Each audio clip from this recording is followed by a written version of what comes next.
Hello guys, welcome back to my channel and enjoy this fanfic part 1. Now let's start the fanfic. It was another wonderful day in Konoha. The sun was shining, all the birds were singing, and the bees were buzzing. It was another day of the usual normal routines where the last loyal Uchiha of Konoha secretly looked at picture of boys to masturbate his tiny to in order to handle his morning wood ritual. The Hyuga clan members were all stuffing there with fate-loving ego-sized sticks like they do every morning, with one of its female members being known for her shyness being the exception, and woke from her dream of a blonde boy named Uzumaki Naruto, now up to face another day. Speaking of Uzumaki Naruto, Kami, I hate this headache, said one 11-year-old Naruto from within his apartment while on his bed while grumbling about the fox screwing with him. Yes, that's right. Naruto knew about the fox. Kind of hard not to after the two met when the boy was 5 years old after some jerk tried to kill him for the 100th time in the last 2 months with a lead pipe. Of course, while unconscious from the attack, it gave Kyuubi temporary control of the boy, and the fox took that opportunity to take his own pound of flesh from the stupid human. Or rather half the man's body before leaving what was left to be eaten by hungry animals. After that happened, Kyuubi took the boy's body home, and sat it right on the bed before retreating back into the mindscape of the child to explain a few things. The boy's parents, to the events leading to the ceiling, and the real villain responsible for the fox's attack years ago on the leaf. In truth, Kyuubi thought Naruto took it pretty well considering the kid was so young, and having this dumped on him.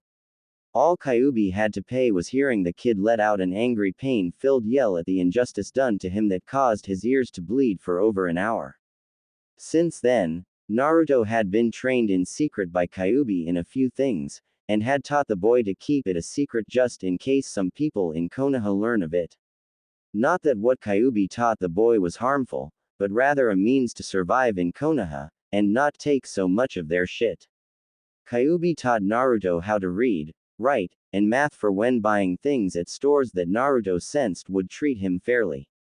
That was more of a gift on Kyuubi's part in sensing these things, but still a valuable one nonetheless, and it served Naruto well. Another thing Kyuubi did was purge the signs of malnutrition from Naruto's body using his chakra with what little could be given due to the seal limiting the amount, but what was given was enough to do the job. And Naruto not eating ramen constantly under the fox's advice helped too. Relax, Kit. You know it's just me tinkering with your eyes a bit. Calm down. Besides, what I've been doing will give you a needed edge in surviving Konoha, and can be used in interrogating enemies via hypnotic suggestions, commands while forcing their will into submission when in your presence. Though personally, I would prefer it used on the hot bitches this village has to offer, and make them your slaves, said Kyuubi, letting out a perverted giggle, making Naruto sigh before shaking his head and letting out his own little perverted giggle. Did we mention that the fox was a pervert? Well, he is one, and he passed that on to Naruto along with his ways of knowing women. First thing was, all women, according to Kyuubi's point of view, were all crazy bitches in some shape or form. There were the loud crazy bitches, the silent crazy bitches, and then there were the kind of bitches who were hypocritical. To men, no matter what the male gender does, if a man lies to a woman, then they're considered scumbags, and if a man tells the truth, then they are still considered scumbags. Just honest scumbags. Second thing was to beware of feminist women, who hate men, and want to break every testicle on every man in a 20-mile radius of them. Personally, Kyuubi had nothing against equality, but if a woman kicks a guy in his sperm makers just because the guy is a guy, then she's going to get a hit of her own in retaliation, either to her face, or get one mean titty twister with a nice clamp on the nipple while it was still twisted for good measure. It's bad enough I'm well endowed for my age thanks to you, but getting a bloodline like that isn't something I'm looking forward to explaining in front of the old man, and then coming up with a reasonable lie to get him off my back, thought Naruto, as he blamed Kyuubi for being well hung at such a young age after purging the malnutrition from his body, and the occasional healing done with the excess chakra slipping into his limbs to strengthen them further. Oh please, we both know you would have been well endowed even without me sealed inside your body. I just sped up the process. Besides, you should be glad to have such a thing between your legs now, and know how to use it after learning from my years of experience in pleasing the female gender, said Kyubi, giggling perversely again. Like any girl, much less a woman in Konoha, would want me for such a thing, thought Naruto, as he went to his bathroom, did his morning ritual of cleanliness, and then got dressed for a day of learning at the academy. Well, if you could call what they taught at the academy a form of learning. They mostly taught history, some minor academy taijutsu, and basic ninjutsu that would need honing by parents wanting their children to be the next Hatake Kakashi. Naruto didn't have such people to guide him, except Kyubi. Not according to that Hyuga girl I saw the other day secretly using her eyes on you and then get a mean nosebleed seconds later. But then again, I could be wrong, and that dear boy is where your new bloodline is going to come in, thought Kyubi with a grin on his face, knowing when push came to shove his vessel would do what needed to be done regarding these uptight, unsatisfied in bed, and crazy bitches within Konoha. Unaware of Kyubi's line of thought, Naruto headed via rooftop to the academy, and prepared for another boring day at the academy. Later that day, well, that was a complete waste of time, said Naruto to himself, since it was nothing new to learning what he didn't already know, and once more the teachers were trying to sabotage him. All in all, nothing new. Shame you can't bring any kind of evidence to the Hokage about this. He'd be able to help you then. For what little help he's provided anyway, said Kyubi, knowing the old man had been able to give Naruto little to nothing in terms of a decent life, being the fox's vessel. And don't get him started on overhearing the argument on what to do with Naruto once they learned of his status. All the kill the demon, turn him into a weapon, and so on was really getting old for the fox. Seriously, why couldn't they just leave him and Naruto alone to do whatever they want? Oh yeah, Kyubi was a demon, and humans can't stand demons despite humans being considered far worse at times. Hypocritical bastards. How's the bloodline coming along anyway? Thought Naruto, deciding to speak within his mind, knowing to do otherwise in public would turn heads his way more than necessary. Almost done. You may feel a small stinging sensation right about now, said Kyubi before completing his task and connected his masterpiece to the boy's biological data. Naruto winced in pain at the sudden rush of nerve receptors in his eyes caused him to not see straight, which at the time could not be worse, as he bumped into the one person in Konoha who had a life almost as shitty, and was currently having her happy time ended by the Kyubi vessel. Her name of Mitarashi Anko, who was the former failed student of the traitor Orochimaru, and was part of the INT department while being the second most feared interrogator in the Leaf. At the moment of Naruto's wincing, he had bumped into Anko currently eating some dango from a bag she bought at half prices thanks to the very rare coupon she acquired from Ibiki, who gave it to her for some overtime she did, and now that bag of dango along with the one in hand that was her favorite flavor was now on the ground. Before a bunch of stray dogs got to them. No, yelled Anko in a dramatic fashion.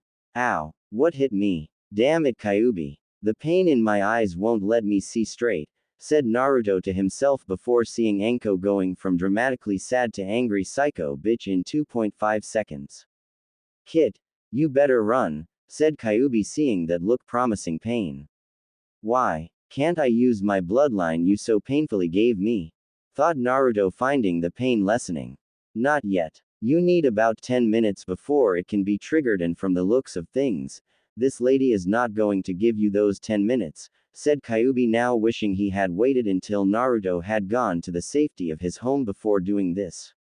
Oh, crap, thought Naruto before hightailing it out of there with Anko hot on his heels, with Kunai out trying to spill some of his blood for what she considered to be the ultimate sin in her eyes.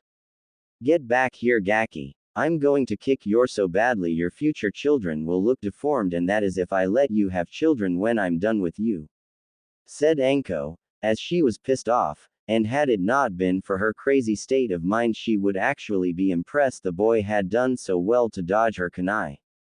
Damn, I need to get somewhere out of the public eye so I can use my bloodline on her when I'm able to awaken it, thought Naruto, as he made his way to an empty training ground, dodging Anko's projectiles, and trying to make it to the forest. He would have had Anko's last one caught the sleeve on his right shoulder that stuck him to the tree, with another doing the same when trying to remove it. That was followed by several more well-thrown kunai hitting sleeves of his shirt at the elbows. Got you, Gaki. Damn, that was one hell of a chase.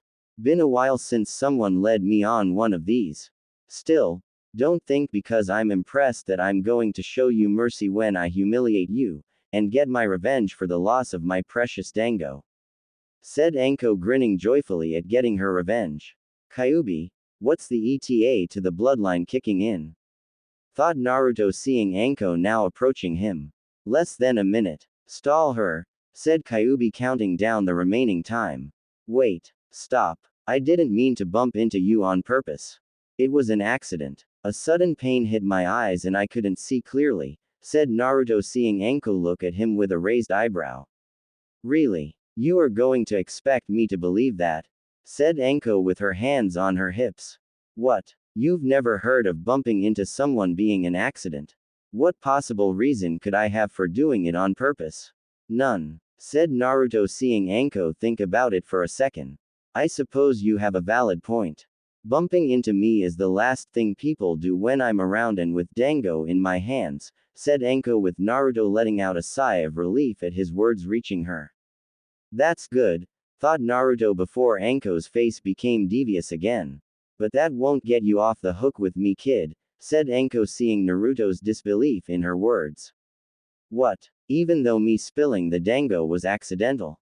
Said Naruto, not believing this woman was going to hurt him for something he didn't mean to do. If it makes you feel any better, after I beat the stuffing out of you, I will knock you out before I strip you, and hang you by your hands in the village square for all to see, said Anko like it was simple before reaching for him. ETA on the bloodline, fox, thought Naruto, knowing it was now or never with this thing. 5 seconds. When it happens, channel chakra to your eyes, and when you feel the change say, submission I, while making contact with hers, said Kyuubi, counting down the last 5 seconds going by slowly. Any last words before you have to change your name, appearance, and overall identity in the leaf, little man, said Anko sadistically before putting her hand on his crotch and feeling how big it was while trying to intimidate her prey to wet himself in fear of losing the thing between his legs. Done. Do it now, said Kyuubi, knowing the time to use the eyes. Yes, I do. Submission I, said Naruto, as he did what Kyuubi told him to do, and felt his eyes change while staring directly at Anko. Anko, for her part, was too shocked to see the eyes Naruto had changed from blue to purple with a sparkling light dancing around the pupil, and couldn't look away from them. She felt the rational mind being quieted, as Anko fell to her knees, and was at Naruto's mercy. What is going on? Why does it feel like I've just got string attached to my body and I've turned into this kid's puppet? Thought Anko, as she saw Naruto looking back at her with cautious eyes, and found herself unable to look away from his eyes. Can't believe it worked. Thank you, Fox. Now on to business. What is your name, rank, and current status of being a shinobi? Said Naruto, wanting to have a name to his psycho bitch of an attacker. Mitarashi Anko. Leaf Shinobi, ranked Special Junin. Current status is working for the INT while being second in leading it next to Ibiki, said Anko while mentally wondering what was coming over her to tell him so much info right off the bat. So I outran a Special Junin for nearly 10 minutes. Not bad. Tell me, Anko-chan, were you really going to do all you said you were to my body, and even after learning it was an accident, said Naruto, narrowing his eyes at her and unknowingly increasing the power behind his eyes. Not all of it. I was going to hurt you a little before knocking you unconscious, but then I was going to return you home, and steal a pair of your underwear to hang in the village square, said Anko, seeing Naruto getting angrier. I see. Well, Anko-chan, I'll have you know what happened was an accident, and I did feel badly about bumping into you earlier. I was hoping that once it was explained to you that it was in fact an accident, you would forgive me, and we let ourselves go our very much separate ways. Perhaps you should have now that you're within my power, said Naruto, feeling angrier and somewhat different right now towards this woman while hearing the Kyuubi's words from past lessons about women running through his head. Oops. I forgot to mention to the kid about the side effect of using the eyes would bring about a perverted nature aimed towards the opposite. Oh well, he'll learn it soon enough, thought Kyuubi, as he could feel the various emotions running through his vessel's mind right now, and the fox had to admit the woman in front of the boy had dressed rather erotically. Listen to my voice, Anko-chan, as my words are now law to you, and will be obeyed as if I was the Hokage of the leaf. My name is Uzumaki Naruto. Do you understand? Said Naruto, firmly, seeing the woman's glazed eyes get even glazier at his words. Yes, Naruto-sama, said Anko, nodding while the rational part of her mind was trying to break free with little success. Good. Now, as I was saying, my name is Uzumaki Naruto, and from this day forward you are my slave. My bitch. You will address me as Naruto-sama, Naruto-kun, or master when we are alone. Anything I ask you to do will be done without question, with any kind of questioning brining about punishment, unless the command I give warrants one to further help please me, and nothing less than your best efforts to please me will suffice. If I need to alter your mindset regarding our private life, I will use my bloodline to do so, and you will accept it, said Naruto in a commanding tone, with Anko nodding dumbly again. Yes, Naruto-sama, said Anko simply. Good. Now for a more deeply imprinted command. Anko-chan, when I deactivate my bloodline, you will free me from this tree, and apologize for being a total bitch to me before kissing my feet. You will then pick me up and take me back to my place for some much needed food and rest with you sleeping in my bed for the night. You won't complain, you won't protest, you won't report anything we do that goes on within my apartment to the Hokage. Got it, said Naruto, seeing Anko nod a little faster at the hypnotic command. Yes, Naruto-sama, said Anko, waiting with her hand on her lap like a student awaiting the commands of her teacher. Begin, said Naruto before deactivating his bloodline and seeing Anko shake her head in confusion. Ow, my head. What the just happened? I remember losing my dango, then chasing some blonde gaki, and now I, said Anko, as she shook her head from the headache she felt, and then looked at Naruto's pinned form. Now you have me pinned here on an accident, Anko-chan. A simple misunderstanding, said Naruto, putting on the sad innocent look that would further influence Anko's hypnotic-induced commands. Oh Kami. I'm sorry, said Anko, as she felt this went against her nature, but yet couldn't stop herself from apologizing anyway, and freed Naruto from his pinned down position. It's all right, Anko-chan. I'd be the same way if it was ramen. Can you take me home? I am tired from all the running around we did earlier, said Naruto while inwardly smirking and Kyuubi rolling around in his cage laughing his tails off. The only thing that could make the fox's day any better would be if Uchiha Madara got incurable rectal cancer. Akatsuki HQ. Madara felt his clench for a second and shivered. Something wrong, said Pain, seeing Madara shake his head. No, I just had this sudden feeling of dread. Excuse me while I see a doctor about a personal matter, said Madara before leaving to have his examined. Back in Konoha, Naruto's apartment. Got to hand it to you, Kit. First time using your brand spanking new bloodline and already you got yourself a nice bitch to bang, said Kyuubi while Naruto ate the prepared meal of steak, mashed potatoes, and glass of milk prepared for him by Anko, currently with the small exception of the tiny apron that barely hid her sacred treasure. Yeah, and she can cook a good meal.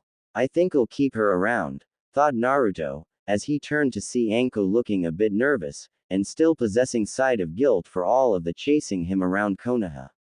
Is everything to your liking, Naruto-sama, said Anko, as her hypnotic programming had kicked in the moment she had carried him into the apartment, and set him down on his bed. Hell, Anko didn't even realize she had called him Naruto-sama outside of the hypnotic state his eyes put her in, and immediately obeyed his commands on the preset she was doing all of this to make it up to him. So what if she was practically in a kid's home several years her junior, cooking him dinner, and not caring she was going to sleep in the same bed with the blonde. She was just being friendly. Helpful even. There was nothing really bad about the boy's commands to do these things for him. Right. Yes, it was Anko-chan. Everything was perfect. That's the best meal I've had in a long time, said Naruto, finishing up his meal before walking over to his couch, unbuckled his pants, and letting it fall to his ankles while sitting on the piece of furniture with a sigh of happiness showing on his face. Anko soon came into the living area with a blush on her face, as she sat down next to him, eyeing his bulge in his boxers, and had to admit to herself the boy was endowed down there. She figured it was because of the fox sealed inside of him on account of the way a female shinobi would have huge S, indicating the amount of chakra her body possessed. Like Senju Tsunade. Word was, Tsunade had been flat as a board when roughly around Naruto's age, but after a lot of training to build up her chakra reserves, she had S that were considered the biggest in all of the elemental countries. Sag free too since having them. Not bad when considering the woman's age at this point, where they should be showing tall tale signs of wrinkling, dropping, and all that old hag stuff like Kaharu's aged body was doing now. I'm sorry about chasing you earlier, Naruto-sama, said Anko, bowing like a submissive servant would her master. I know you are Anko-chan. The meal you cooked for me proved that much. Though I need a little more convincing, and I know how you can prove yourself again, said Naruto calmly, but the devious smirk on his face told otherwise, and Anko couldn't help the shiver running up her spine. How is that, Naruto-sama? Said Anko, feeling nervous about asking him a question for reasons she didn't know. Simple. First, get one of your pink toy you keep in your stashed in your trench coat, and then come back here with it.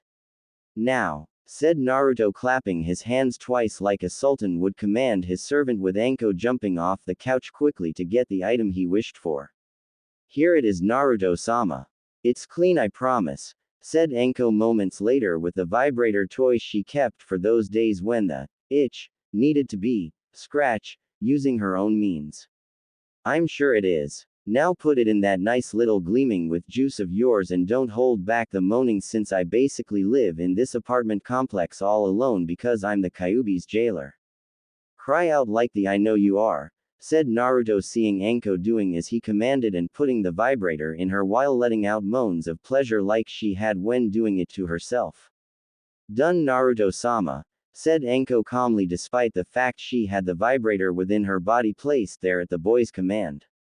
Hand me the remote to it, said Naruto, seeing Anko stiffen slightly, but obeyed when he glared at her, and the imprinted command to obey the blonde at all times reinforced itself.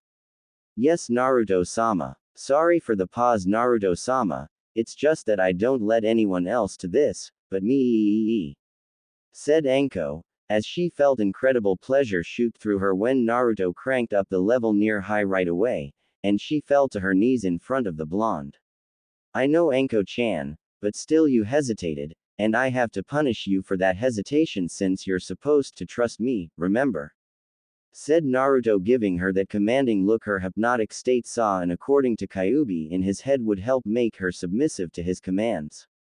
I understand, Naruto-sama, said Anko, as she moaned further when he increased the level on the switch, and beckoned her face closer between his legs. No you don't, Anko-chan. This is not your punishment. In fact, tomorrow will be when I punish you, and it will be all day just to make sure you understand, said Naruto, as he grabbed the back of Anko's head, and moved it around his boxers. Anko blushed, as her face could feel his behind the boxers Naruto wore, and was right when she told herself he was well endowed. When he stopped, Naruto removed her face from his shorts, and then took her hand with his before placing them around where his erection. You want me to pleasure you, Naruto-sama? Said Anko, knowing better than to ask the question, but it was the only way to get the command, even if he hinted at it, and made her feel his need behind the fabric. Why thank you, Anko-chan. Please do, said Naruto, as he saw Anko use the hole in his boxers to grab his erection, and bring it out for her to see in all its glory.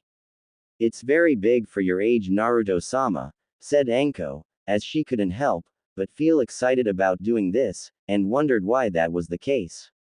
In the back of her mind, Anko told herself this was wrong, but any form of voicing it fell on mentally deaf ears, and she continued to do as commanded by Naruto to pleasure him. All the more come to shoot out of you, my slave, said Naruto, as he moaned in pure pleasure at Anko's tongue licking his shaft all over, and felt her hand massaging his balls.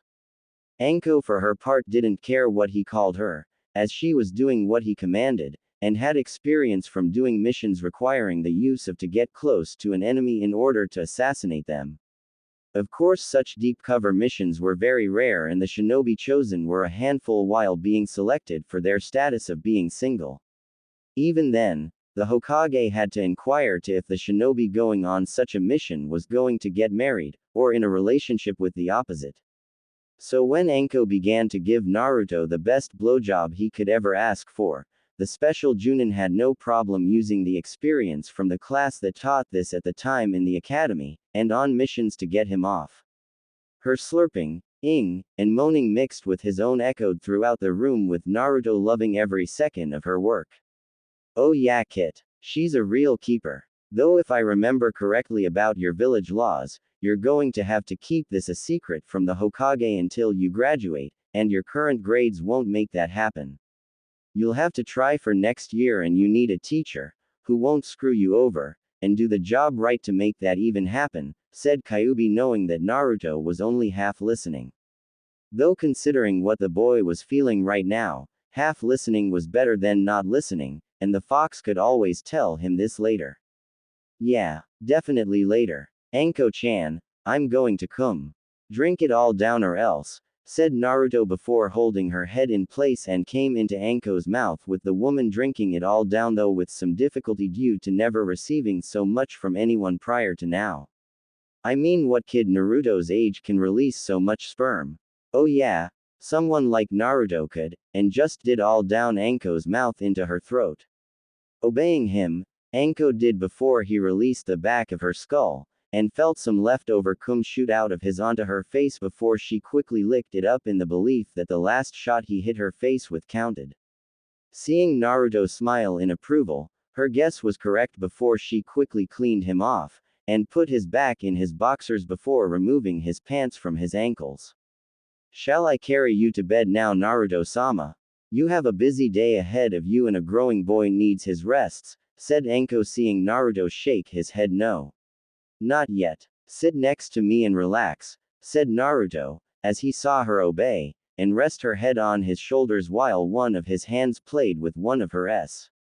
It's unfair they mistreat you, Naruto-sama.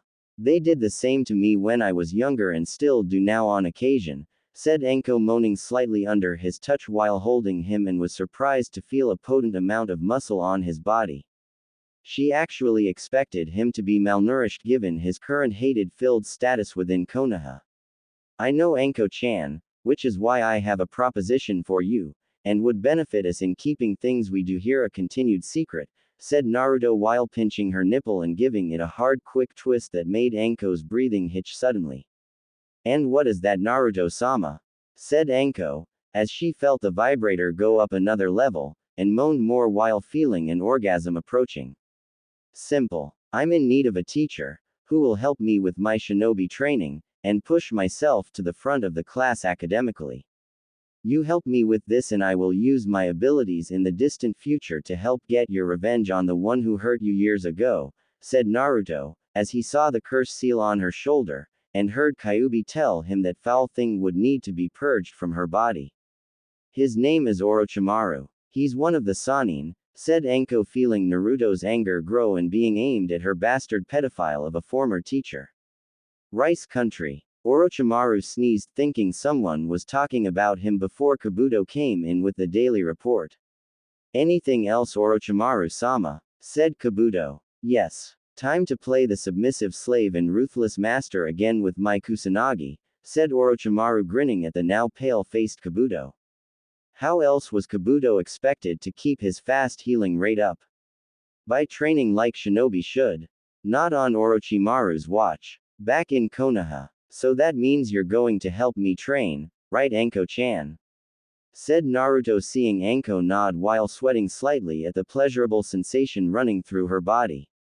Why yes, Naruto-sama, said Anko, gasping when he used both hands to attack her and came hard from a double nipple twist.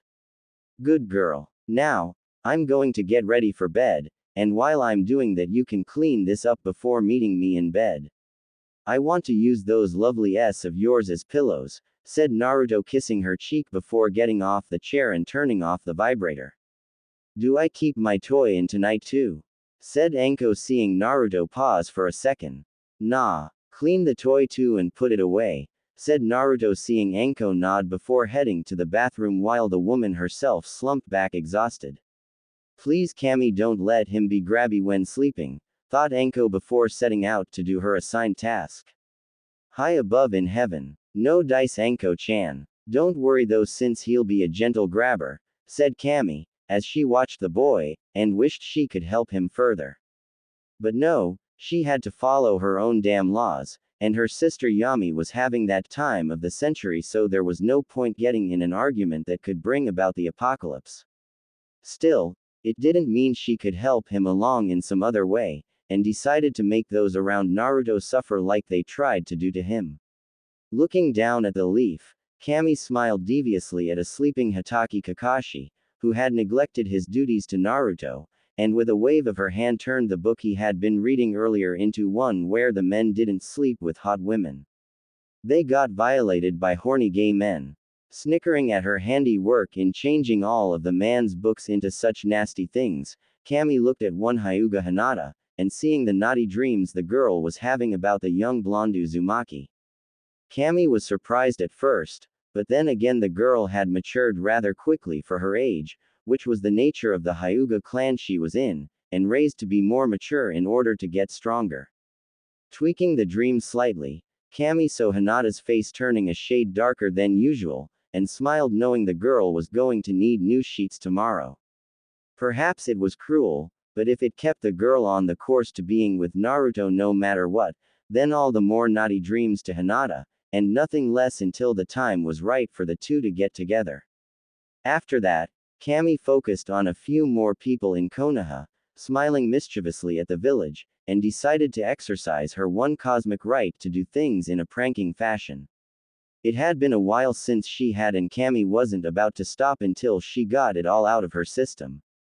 And if Yami or the Shinigami complained, well then she'd just have to them up too, like she did the last 1,000 years ago. Of course, the last time that happened she accidentally brought around instability and the creation of the 10-tailed beast, so it would have to be a quick subtle kicking. The Sandame sighed while sitting at his desk, Anko sitting across from him, and asking him for a request he didn't want to grant. It was bad enough having to deal with the huge mountain of paperwork on his desk, currently laughing, mocking, and saying he would never finish. Never. Where was that medication again? No. Not there. Damn it. Here. No. Maybe over here. This is so infuriating. Oh wait, here it is. Of course the meds only kept the voices of the evil paperwork at bay for so long, but he could hold it off until this meeting with Anko was over, and catch a breather.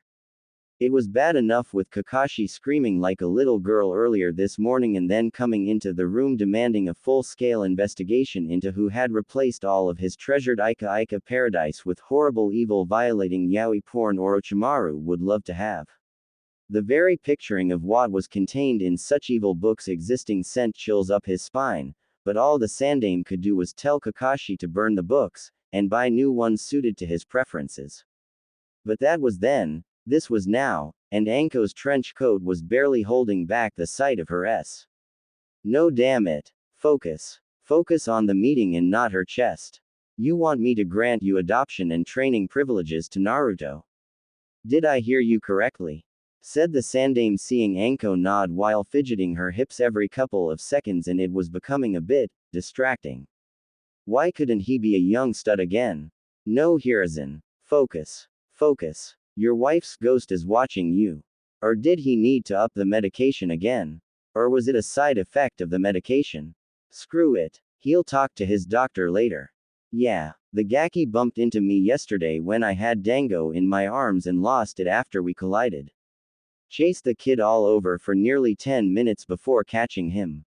Of course, when I did, he explained it was an accident, and looking back on it, I agreed, so I didn't kick the crap out of him. But I was impressed by his evading abilities, plus stamina to last so long, and asked him about his status at the academy. It was after we talked about that I felt I should come see you today, said Enko, seeing the Sandame nod while moving her hips slightly, which in foreign territory would distract men during negotiations, be the warm putty female hands like the old man did there for a second. Dirty old perverted man. So he impressed you, but adopting, and training him.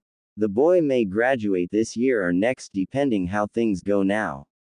It seems kind of sudden for you to adopt a child that will soon be a shinobi and adult in the eyes of the village, said the Sandame, trying to not look at her hips again when they moved left to sweet right. Damn it, Hiruzen, focus. That's where you're wrong, Hokage-sama. The boy's education is being stunted by the academy teachers. Several times the boy is kicked out of the class for no reason at all, being told if he tells you they'll make things worse, and they apparently give him difficult tests to figure out from what I've been told by the Gaki. Naruto hasn't gone to you about this because he knows without proof, it's their word against his, and considering the Gaki's status. I don't think the kid has a hope in hell. If I were to spy on the situation in the classroom to verify one case regarding his story and report back to you, then it would give me standing to train him properly, said Enko, seeing the Sandame sigh again and look troubled. Okay. Investigate the boy's accusations, and only after I hear from you will I decide on letting you train the boy, said the Sandame, seeing the woman smile. And what about adopting him? Said Enko, seeing the Sandame slump in his chair. Enko, it's not so simple. I would love to have someone adopt Naruto, but I can't do it, and we both know why. The councils will never allow it. If I can give you the means to train him, I'll let you move him in with you, and make it an unofficial adoption, said the Sandame, seeing Enko sigh now while shifting her hips more, making the old man tense at the area he was now staring at. Fine. It's better than nothing, I suppose.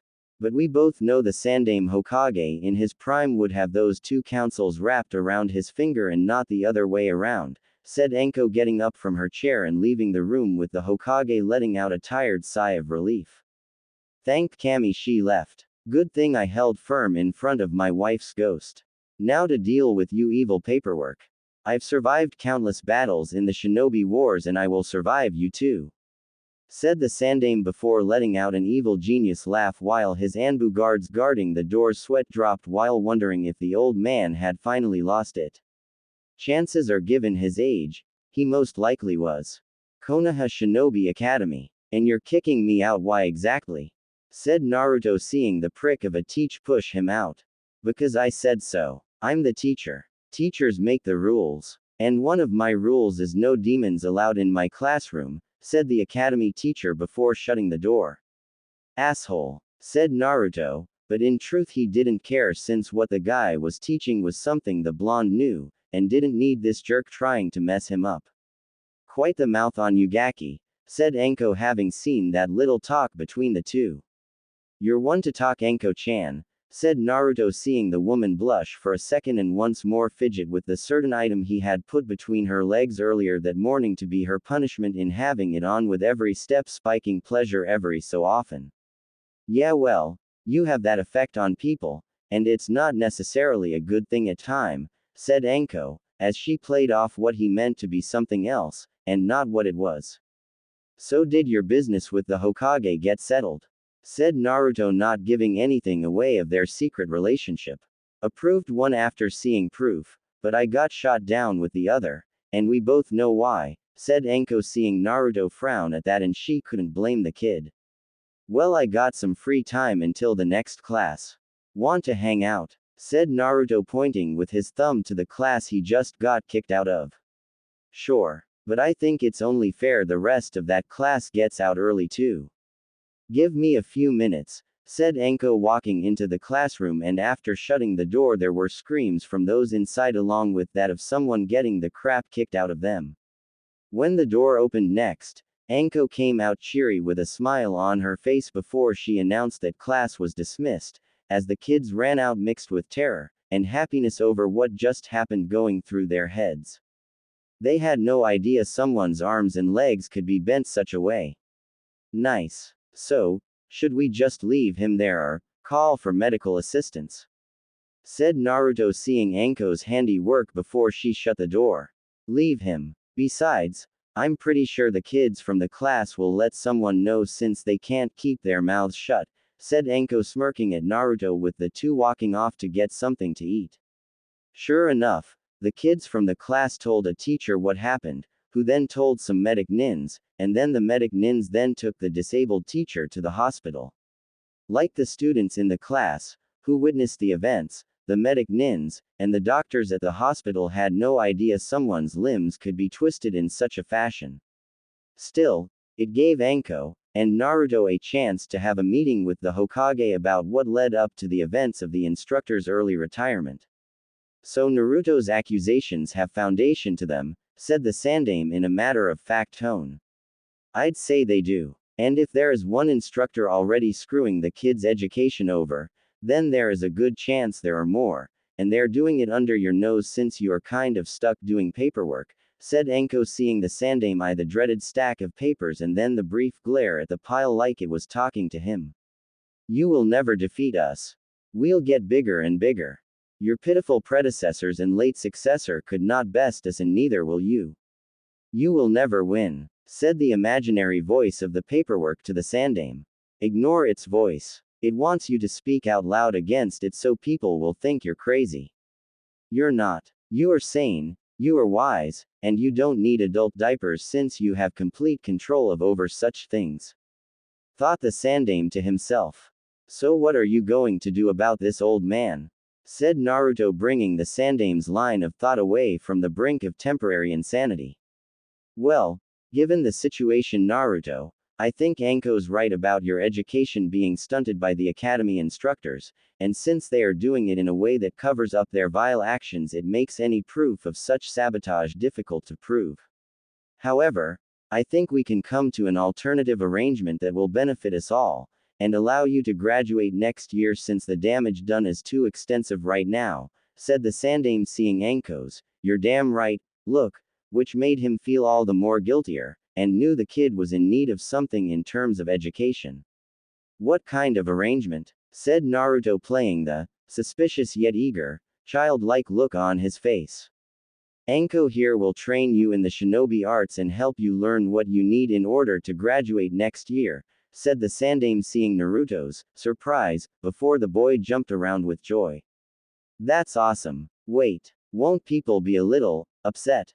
Said Naruto, now playing the part of the concerned child for those around him. Bit. Normally they would be if they knew, but this will be done in secret, and you will move in with Anko at her place. It's actually in the central tower located within the Forest of Death, which is used on occasion for the Chunin exams when hosted here, but other than that, Anko lives there alone, and gives you plenty of privacy needed to train with her, said the Sandaime, while hoping Anko didn't go too crazy with her training of the boy and screw up his sanity.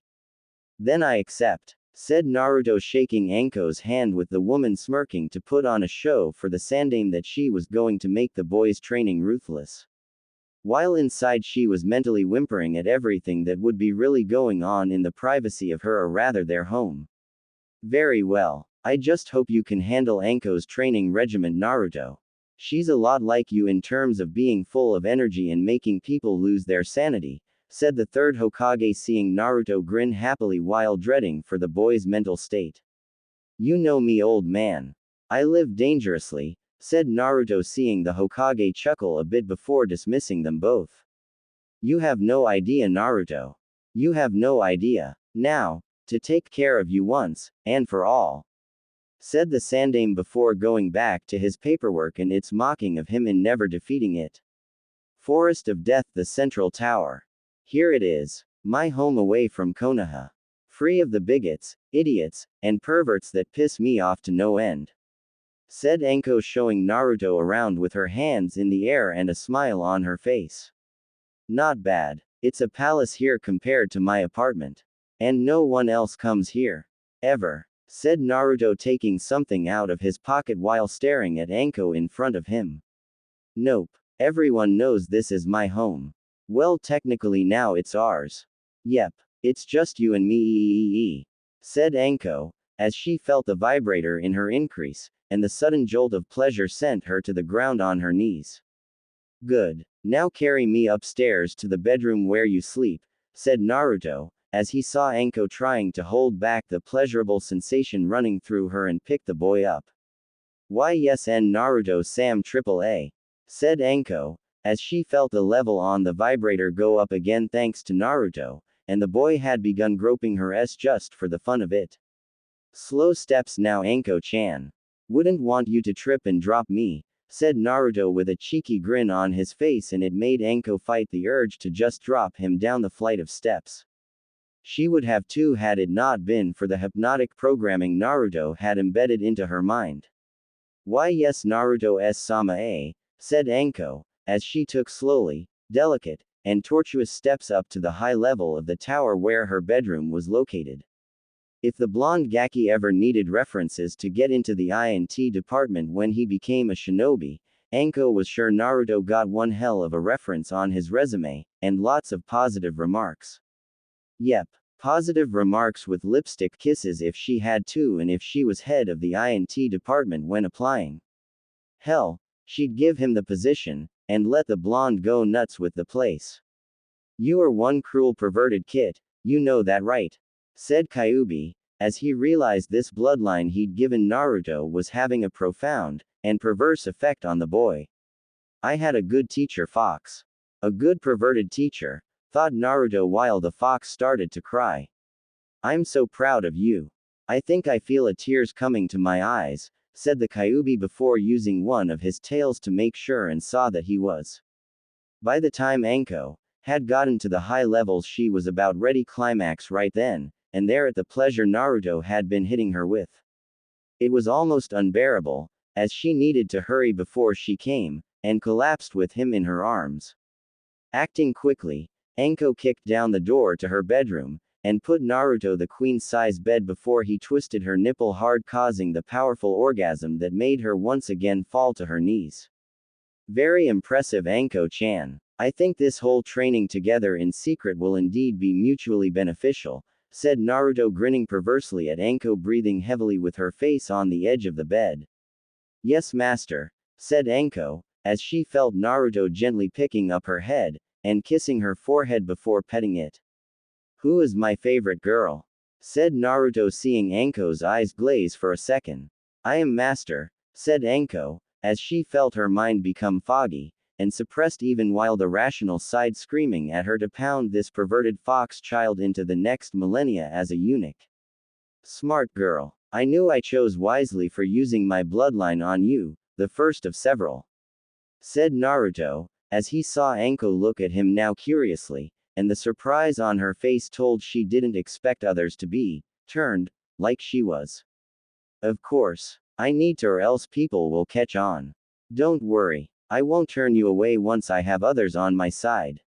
I just need others we know, we can trust, and work with them to make Konoha great. I still want to be Hokage, but I can't do that alone, and while your contribution to my shinobi training will be a remarkable step forward, I will need help from other people. Other women. Think of them as your future sisters to my harem, said Naruto seeing Anko looking hesitant at the idea and knew it was because of her own programming. I don't know Naruto-sama, said Anko before she saw Naruto's eyes change. Submission Anko-chan, can you hear me? Said Naruto sternly with Anko's eyes glazing over again like they did the first time. Yes Naruto-sama, said Anko simply. Good. I need to update your programming, so listen well. I need your help in recruiting other girls to my harem. I am the last of my clan, which means I fall under the CRA, but it's a secret so we can't come right out and say it because that would bring out fangirls. Only strong girls deserve to be with me like you, which is why we need to be on the lookout for such people, and let me turn them to our side. Understand? Said Naruto seeing Anko nodding like it was the simplest thing in the world. Yes Naruto-sama, said Anko simply. Good. Now when I turn off my bloodline, you will feel refreshed, happy, and we will plan out my shinobi training schedule for tomorrow to continue into my graduation, said Naruto, seeing Anko just nod before he turned off his bloodline and Anko was free of the hypnotic trance. I feel suddenly refreshed, said Anko before looking up at Naruto, who smiled down at her, and she hugged him while saying thank you even though she didn't know why she was saying it. You are welcome, Anko-chan. Now clean yourself up. Come sit here on the bed, and we will plan out my training regiment, said Naruto, patting her cheek, and she nodded before kissing him on the cheek moments prior to getting refreshed up with a shower. The two spent the rest of the day planning out his training schedule, which would consist of Naruto learning physical training involving push-ups, sit-ups, and running with heavy weights. Then there was chakra control, followed by taijutsu training, kunai throwing, and survival training revolving around at least a week of staying the forest of death. That bit of his training would involve Naruto with just the clothes on his back plus one kunai and his instincts. It was going to be one cruel regiment of training, but in the end Naruto knew it was worth it, and there were fringe benefits with Anko that made it all the more appealing. Of course, Kyuubi had suggested in restraining himself from going all the way with Anko, at least until he graduated, and then have Anko give him one hell of the graduation present. Of course, it wasn't easy showing such restraint, as he had this scantily clad, mostly special Junin around him, and it was hard to resist the urge to ploy her like his instincts demanded at times. Something Naruto could possibly blame Kyuubi for this due to their connection to each other, and of course the oral wasn't helping either. It wasn't like Naruto didn't give as well as receive, which he did since the need to please Anko, and the other women he would turn with his submission eye was a must. Naruto was turning into a demonically influenced pervert, but he was going to be a loving demonically influenced pervert, and that was all there was to it. You did good today, Gaki.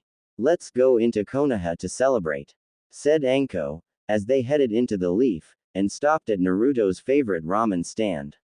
Ramen time. I've missed it so much, said Naruto, hugging the corner of the building while crying tears of joy. Well, you earned it after all you've done these last few weeks, so I felt you should splurge yourself on something you like, said Anko, as she sat down with Naruto, and saw the ramen girl Ayame come out to take their orders of 2 bowls of miso ramen with a side of dango. Hey Ayame-chan, how's your old man? I don't see him back there. He didn't break his hip or something, right? Said Naruto, seeing Ayame giggle since it was just the way he was when talking about people. Father's taking a few days vacation and left me in charge. It's just you, me, and your girlfriend making 3, said Ayame, making Naruto glaring with a red face with Anko smirking. Well, I don't know about girlfriend. Friends with benefits maybe, said Anko, teasing to keep up the public eye while Ayame turned cherry red in the face. Hey Ayame, do you need help in the back? I could help you make Anko's meal since you're short-handed today, said Naruto, getting in, "Ah, that's so sweet," from Ayame while motioning for him to join her on the other side. She missed Naruto looking back at Anko with the wink and didn't hear the perverted giggle coming out of the special Junin's mouth when they went into the back for the supplies. Okay Naruto-kun. Grab one of these and one of these while get some of the things on the higher shelf, said Ayame, as she pointed to the things around his height, and she went to get things that were around her own. Ow, Ayame-chan, said Naruto, making the ramen girl rush to his aid in the belief he had hurt himself. What is it, Naruto-kun? Said Ayame, as she saw him on the ground, holding his knee, and whimpering in pain. I think I hurt my knee, said Naruto so Ayame could come closer and kneeling down. Let me see, said Ayame, as she got closer, and saw no injury to Naruto's knee before looking at him with a curious frown. By the time she saw his eyes change, it was too late, and Ayame had fallen in Naruto's trap. Submission eye, said Naruto, capturing Ayame in his dojutsu. What's happening? Why do I feel like a part of my mind getting sleepy? Thought Ayame, as she felt her mind get hazy, and saw Naruto standing up, so he was now face to face. Ayame-chan, can you hear me? said Naruto, seeing Ayame nod her head like Anko would when under his power. Yes, Naruto-kun, said Ayame dumbly with glazed over eyes. Good. Now listen very carefully. When I deactivate my optical bloodline, everything I say while it's active will stay within your mind unless I decide to change it, and you will obey whatever you are told. Understand? Said Naruto, seeing Ayame nod again. Yes, Naruto-kun, said Ayame again. From now on, you are going to be considered one of my special girls in my life, and do things with me in private that no one can know about. As for being one of the special girls in my life means you have to listen to everything I tell you in private, which will involve dirty perverted things, and you won't protest. In fact, you will like everything we do, and find it to be pleasurable even if it involves another woman. Do you understand, Ayame-chan? Said Naruto, seeing the glazed eyes absorbing all this information. Yes, Naruto-kun. I'm one of your special girls, said Ayame dumbly with a hint of drool falling down the side of her face he quickly wiped away with a handkerchief. That's right. And as a rule regarding my special girls like you, they have to do special things, perverted thing for me when I ask, and without complaint. Do you understand? Said Naruto, knowing Ayame would, and saw her nod. Good. When I deactivate my bloodline, you will act as if nothing happened, we'll get the ingredients for the ramen, and will let me eat you out while in front of your secret harem sister Anko-chan, said Naruto, knowing that Ayame knew Anko was one of the special girls in his harem. Yes, Naruto-kun. I understand, said Ayame before Naruto deactivated his bloodline and returned to normal. Are you all right, Ayame-chan? Said Naruto to play the part of the innocent child, for now. Oh my, yes. I must have spaced out. Your friend Anko must be waiting impatiently for us, said Ayame with a bit of worry, knowing Anko had a reputation when it came to losing her patience. She'll understand. You are making her dango after all, said Naruto, as he got the much needed ingredients, and went back out with Ayame. You finally came back. I was beginning to think the Gaki was being secretly molested by you, Ayame-chan, said Anko, seeing Naruto wink behind Ayame while the ramen girl blushed heavily. No, it just took longer for me to find the ingredients for your ramen and dango, said Ayame, as she went to work in making the ramen and dango with Naruto practically inhaling the ramen within seconds. That was a good lunch. Now for something extra, thought Naruto, as he snuck behind the counter, and Ayame before lifting up her skirt before pulling down her panties. Ayame for her part was blushing red, as she wanted to instinctively yell out in surprise, slap Naruto in the face, call him a pervert, and other things that would make a lot of noise for people to hear. However, the words Naruto hypnotically implanted into the woman about this kept that from happening, and all Ayame could do was enjoy the sensation of the blonde's tongue working its magic on her. What's the matter, Ayame-chan? You look bothered. Has today been exhausting? Said Anko, seeing the look on Ayame's face, as their shared master was going to town on her like he had on the special Junin plenty of times already. Anko could say this about the perverted fox and that it taught Naruto well on how to use his tongue on a woman. OOUK no me Anko-chan. Every day is an exhausting day and I've been Betty EER. Said Ayame, as she felt Naruto hit his mark, and had the ramen girl coming into his mouth before patting her rear gently after he finished. Good side dish. Hope you don't mind that I take this as a souvenir, Ayame-chan, said Naruto, as he had acquired in taking her panties, and pulled her skirt back down before causally walking back around the counter to where Anko was waiting after she paid for their meal. It's on the house, said Ayame, having never experienced that in her life and felt the need to be generous in her own way. Bagged another one, right Kit? My lessons to you about the ways of oral pleasure are paying off, said Kyubi, who was clearly pleased with the boy's progress in being a good lover, and would get even better with enough time. You dirty perverted boy, said Anko, as she saw him tuck the panties away before anyone could spot him doing it, and saw the blonde smirking. Oh, don't be like that, Anko-chan. You're just jealous because I don't do it to you. It's not my fault you don't wear panties around me, said Naruto in a whispered voice, but still devilish all the same, and it made Anko blush a bit. Actually, it is your fault, Baka. You told me not to wear them when in private, said Anko, barely able to keep her whisper on that whispery level. Oh, I'm a Baka now. For that, I'm spanking you 100 times when we get back, and you're going to apologize after each hit on your Y, said Naruto, making the woman let out a tiny whimper, mentally cursed herself for that. Akatsuki HQ. Everything all right, said Pain, seeing Madara walk into the dark scary room with the other members of the Akatsuki that they currently had waiting for him. I have bad news. I went to see a doctor not that long ago and it turns out that I have incurable rectal cancer, said Madara, with all the members looking at him with wide eyes filled with surprise. So you have cancer, said Pain calmly. Yes, said Madara, sadly embracing that news himself. And it's in your, said Kisame simply. Yes. In my, said Madara again with depression. And there is nothing you can do about it. Your Sharingan eyes do not stop it from one day killing you despite them granting immortality, said Konan, seeing Madara shake his head no. There was silence now filling the room, each member of the Akatsuki looking at each other, and then at Madara with his words filling their heads. Uchiha Madara had cancer in Hi Sand. It was incurable no matter what he did. That being said, the group around Madara did the only thing they felt like doing, and that was to simply laugh. That's right. They laughed their off, rolling around laughing at Madara's misfortune, and thus pissing the oldest Uchiha in existence off. You, yelled Madara before stomping away like an angry child. I can't believe that. Madara has rectal cancer, said Pain, laughing on the floor with the others.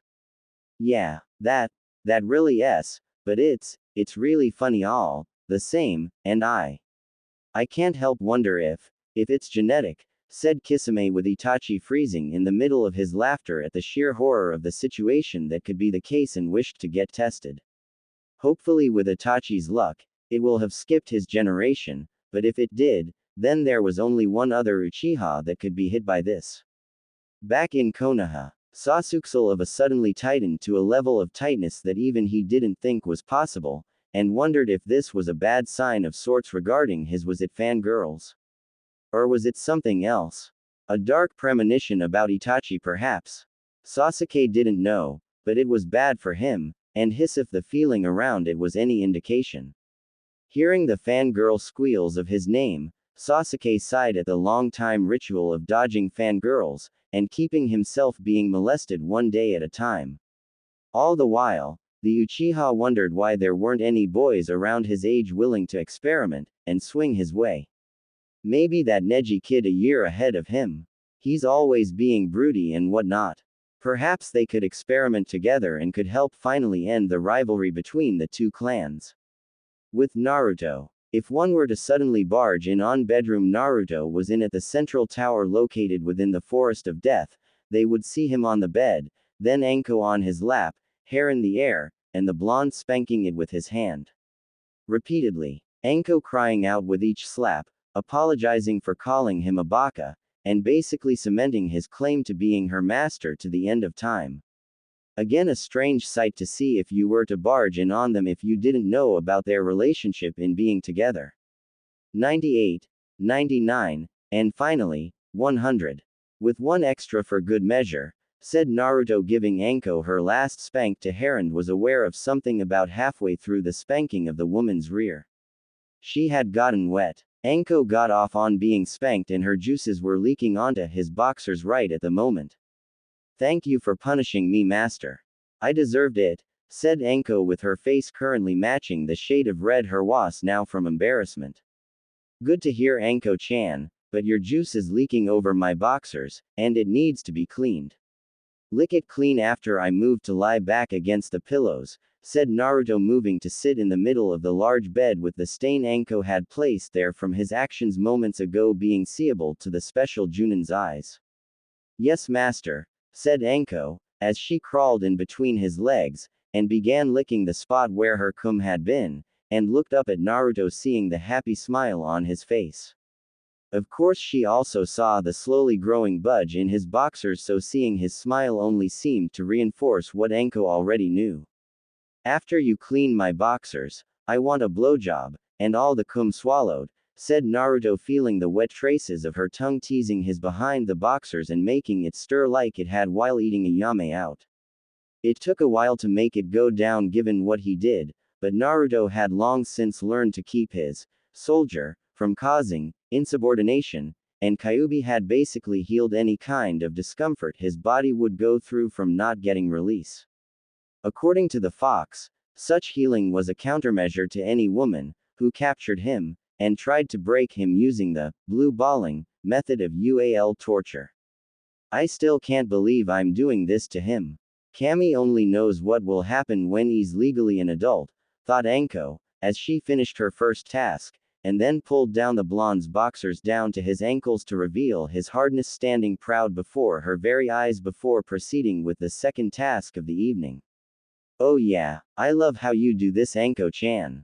You'll have to teach Ayame this when we eventually have her over for delivering ramen and giving a nice tip, said Naruto, as he closed his eyes, and enjoyed Anko's slurping noises while pleasing him. Yes, Naruto-sama, said Anko before ing on his balls and licking up his shaft. Also, I was thinking about the one major problem I've been having at the academy, and I think I have an idea. Well, Kyuubi has an idea, but I need to hear your opinion on it, and if you can help me, Anko-chan, said Naruto, since his teachers seemed to stick it to him when involving this particular problem. And what problem is that, Naruto-sama? Said Anko while moving her hands up his slick-in appendage so the pleasure wouldn't stop, though she did lick the head on occasion. I need to learn a better version of the C clone jutsu, because my C chakra control W won't be enough, even if I train to C control it. Oh damn, Anko, you are going to make cum by doing that, said Naruto before grabbing her head and forced her more of it into the woman's mouth. Walk KFJKDFJFDKSK, said Anko, but found herself being controlled by Naruto, and heard him groan before coming into her mouth that she swallowed like she had in the past with him. What was that, Anko-chan? Said Naruto, grinning a fox-like grin while Anko had just finished swallowing his cum and glared slightly. I said, there are a few versions of the clone jutsu you could learn, but given the amount of chakra and that it will increase several times over by next year, I think the shadow clone jutsu would be perfect, said Anko, as she knew with the kid's reserves, the jutsu would barely drain him, and accelerate his training several times over, and make the blonde a force to be reckoned with. That and the he had with any girl he was with would be unimaginable. Do you know it? Said Naruto, seeing Anko shake her head no. No, I don't. Few Junin do, since it's in the forbidden scroll of sealing, and given your current position in the leaf, the only one capable of teaching you it is the Hokage, said Anko, knowing only the Hokage at this point was Naruto's only hope of learning that high-level clone jutsu. If that's the case, then we will just have to speak to the Hokage tomorrow, and have him teach it to both of us, since it will be good for training, said Naruto thoughtfully on the matter while feeling Anko's tongue licking his clean. By this time next year, you'll get Rookie of the Year, and show everyone what you can do, said Anko, knowing with all he could learn by next year's term at the academy, then combined with shadow clones picking up more slack, and his ability to absorb things like a sponge would make the boy a formidable shinobi to be scared of. Damn right. And when I graduate, I'll become an adult, and that means we're going to do a little celebrating with Ayame-chan when that happens, said Naruto before letting out a perverted giggle, with Anko knowing exactly what he meant. Sure enough, the idea of using the shadow clone jutsu for Naruto, and Anko too, had paid off tremendously for training. The Sandaime had been reluctant at first, considering it was a forbidden jutsu, which if discovered was taught to Naruto could cause some kind of backlash for him, and decided the cover story was Anko was taught the jutsu, with the blonde seeing the special Junin do it during her own private training. When the final year at the academy started, Naruto used shadow clones to train while he was actually in class, and it paid off big time with those baka teachers that still tried to screw him over. They didn't kick him out of the classes so much after what happened to the last instructor, but they did try to have him take the tests while making sure he had little to no knowledge from them on how to answer questions properly, and were shocked to see his answers were dead on. They tried to alter the papers, but the boy's handwriting was unique in its own way, and any kind of altering would be noticed if brought to the Hokage.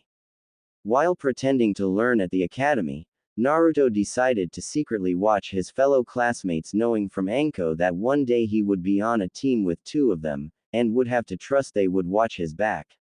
Though that was unlikely given how most of them were Uchiha fangirls, who would never see beyond the academy in terms of being a shinobi, and there was also the possibility the minds of the student who did pass were poisoned by their parents in thinking he was a demon they should kill when the opportunity presented itself.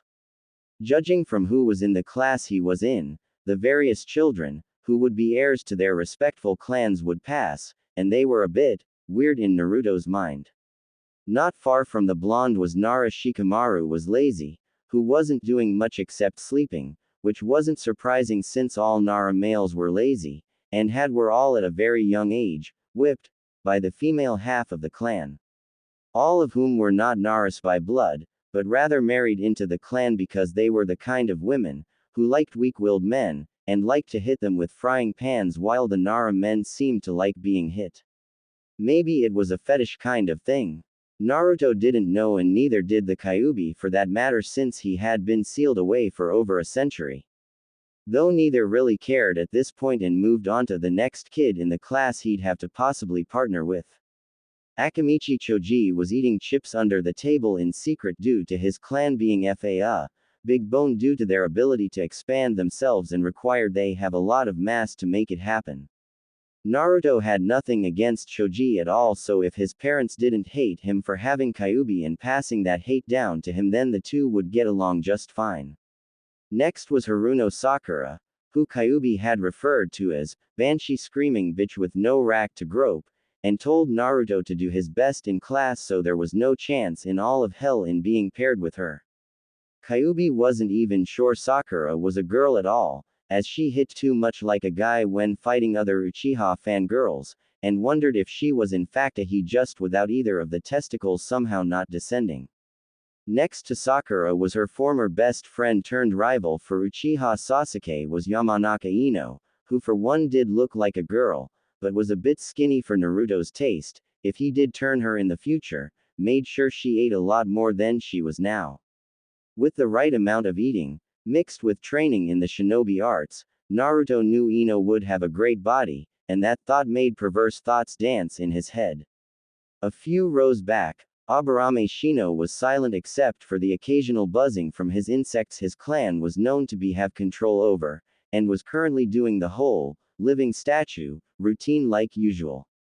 Never moving unless he had to, never speaking unless he had to speak to someone, and doing just about everything while doing nothing that caused people to be freaked the hell out. He was Naruto's kind of friend. Next to Shino was one Inuzuka Kiba, who was talking to his dog Akamaru in secret, and could overhear some perverse talk from the boy. It was clear whoever the boy's father was had quite the perverted streak, but from what rumors Naruto had secretly heard about the man, the Inuzuka matriarch who was Kiba's mother had scared the man away, and he had not been heard from since his departure. Naruto knew if Kiba's mother overheard her son speaking the way was now, she would no doubt skin him alive, and feed his remains to her more vicious dogs. A row down from Kiba was one Hyuga Hinata, who in Naruto's mind was one special girl, who was timid when it came to being around others, but Kyuubi had told the blonde that she had looked his way one more than one occasion, and blushed seconds later. For Naruto, of course, he had known why, as it was clear the Hyuga girl had a crush on him, and given her clan eyes she must have seen something she liked. If Naruto had her eyes, he'd do such things, and see what lay beyond that jacket of her that covered Hinata's upper body. Something Kyuubi bet all 9 of his tails held a well-developed rack, which the fox constantly told him he should try getting in on the ground floor of, and enjoy when possible. Speaking of development, It became clear to Kyuubi that Naruto's physical height being the shortest of the class by a mere couple of inches was just not tolerable, and began to do some more tweaking to jumpstart Naruto's growth spurting. By the halfway point of his final year at the academy, Naruto was now barely shorter than Shino, who was currently the tallest kid in the class, and increase in height it only helped further in Blonde's training exercises. Not only that, but the fox had burned away the rest of his baby fat with the brief height increase to give Naruto a more mature look, which did make him more noticeable to the females around his age, and if it weren't for the fact their parents told them to stay away from him, there would be fangirls pursuing to molest his body too. Ironic that such negativity could have some form of usefulness. Man, this crap is getting old. It's the same old story, fox. Teacher talks, teacher makes us bored, the Uchiha broods, the fangirls squeal, and I die a little inside from being here to witness it, thought Naruto to the Kyuubi, as the two were in the battle of chess, and like usual the fox was winning. Though after 50,000 games between them, the Kyuubi wasn't dominating like before, and Naruto was getting pretty good despite losing. The fox actually praised him regardless of losing, saying, "You learn more from defeat than victory," and it only spurred Naruto on to finally beat the Kitsune at this game. Yeah, I know. Don't worry though, Kit. We're halfway through the year. Besides, you know what awaits us back home, and that little thing you got Anko-chan to wear, said Kyuubi, giggling perversely while Naruto did too within his own head while keeping it from being outside. Oh yes. Naruto did remember. Tonight, Anko was going to be the horny school girl, and Naruto was going to be the naughty teacher that got to molest her in exchange for giving better grades. That was another thing that changed with Naruto's relationship with Anko, as he had her role-playing with him on a few occasions, and played several parts. The naughty maid caught stealing jewelry from her master, who has to be punished, and then had to make it up to him with the use of her body. Then there was the female thief caught by the police, was frisked, molested, and then thrown in a cell, alone with the officer before being punished for her crimes. Naruto's favorite was playing the role of Hokage, as he sat behind the secondary desk in the central tower, and Anko played the ever-loyal Anbu assigned to watch him before she relieved him of all the stress of a hard day's work in doing paperwork. That made Naruto grin outwardly. What was another surprising thing was he sensed Anko had become more comfortable with their UAL relationship, no doubt from him looking older and more mature. Still, Anko had gotten into the routine of sorts regarding his UAL molestations, and groping of her body when he wanted it. Same with Ayame too. Those two got along quite well, as they were able to share him better thanks to the use of shadow clones, and even made a game about who could make their chosen girl come faster. Of course the real Naruto won all the time, which was secretly due to the memories of the shadow clones he beat, and their memories allowed him to please either girl he chose faster. What made it even more interesting was neither girl knew just who was the real Naruto and who was the shadow clone until it was over. Naruto, pay attention, said Iruka, throwing an eraser at Naruto, who easily got it, and threw it back. Then don't make your lectures so boring, Iruka-sensei. Kami, you could turn your way of teaching into a jutsu, and take out enemy shinobi without even trying, said Naruto, as he got the class to laugh, and made Iruka's face turn red with steam coming out of his ears at the jab at the way he taught the class. Knock it off. Teaching like this has been handed down from teacher to teacher. You will respect it. Understand? Yelled Iruka using the evil big head jutsu on the class. Can you teach me that jutsu? I want to use it to scare the crap out of some people, said Naruto casually while making Iruka's face plant since no kid at the academy had ever asked to learn that jutsu. One more word, Naruto, and I'll send you to detention, thought Iruka before getting off the ground and began his lecture again while giving Naruto a warning look prior to his restarting of it. By the time the academy let out, Naruto was ready to go demon on the place if he didn't get out soon, and raise untold hell around him. Of course, it changed when Anko came to greet him, and he smiled at the special Junin knowing it was no longer needed to hide their official relationship in terms of teaching. The teachers had made inquiries with the two councils, who then brought it to the Hokage at a meeting, who after much dodging the third had no choice, but to reveal that Anko had taken the boy on as a student, and give Naruto a chance to excel at the academy. Of course, the councils bitched, moaned, and complained about such news reaching their ears. It was bad enough in their eyes the boy was getting training from a special Junin, but it was even worse that Anko was the one teaching him, and they demanded such teaching stop. Fortunately, one of the laws the council set up, merely humor the Hokage in the belief the boy had a fighting chance, to keep Naruto from getting help had actually worked in his favor, as the laws stated if a shinobi of Chunin, or higher wanted to teach a student at the academy then they could on their time. The Sandaime used that particular to allow the continued teaching relationship between Anko and Naruto while internally pleased with the boy's progress under Anko's guidance. Of course, the Sandaime was also pleased Naruto's sanity was still intact, and that Anko's had toned itself down quite a bit. Granted, Anko was still crazy, a bit psychotic, and liked to lick blood off people's faces.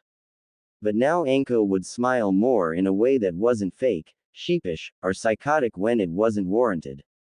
Who would have thought? So Gaki, how did it go today? Kick any?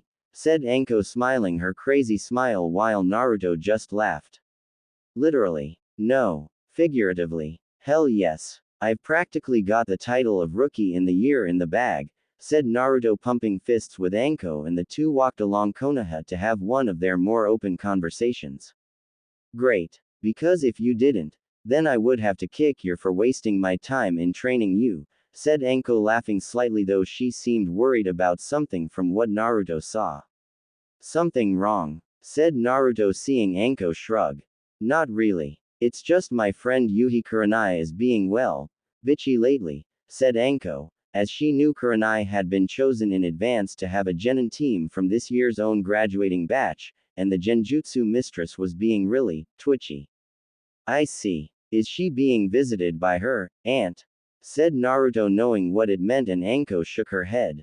No, nothing like that. It's just, Kurenai has been somewhat of a strong feminist woman for a while now, hating men for being perverts, and hating boys because they will one day become men that are perverts.